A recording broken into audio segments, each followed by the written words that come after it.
अस्सलाम वालेकुम। ये है GB ट्रू न्यूज़ और मैं हूँ ज़ाकिर जान बल्ती। नाजरीन, पाकिस्तान की टूरिज़म में गिलगित बल्तिस्तान की टूरिज़म की अहमियत से इनकार नामुमकिन है।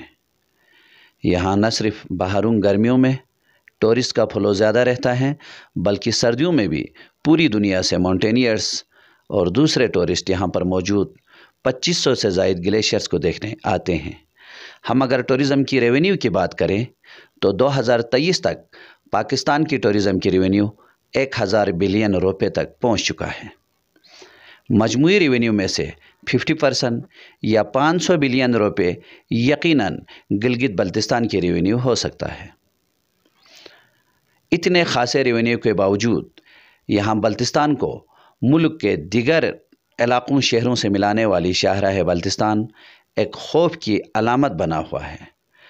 आए रोज़ की लैंड स्लाइडिंग यहाँ का मुक़द्दर बन चुका है, जिसके नतीजे में लोगों की कीमती जानें ज़ाया हो रही हैं और अब तक सैकड़ों हंसते बसते घर उजड़ चुके हैं।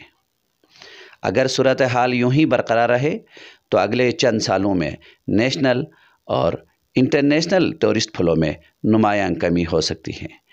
इन हालात में मुनासिब जगहों पर टनल्स बना के और दीगर सेफ्टी इक़दामात करके टूरिज़म इंडस्ट्री को बूस्ट करने की इंतहाई और अशद ज़रूरत है। अगर आप हमारे चैनल पर नए हैं तो वीडियो देखने से पहले आप GB ट्रू न्यूज़ HD को लाइक करें, सब्सक्राइब करें और बेल आइकॉन पर ज़रूर क्लिक करें ताकि हमारी सारी वीडियोस आप लोगों तक बर वक्त पहुंच सके।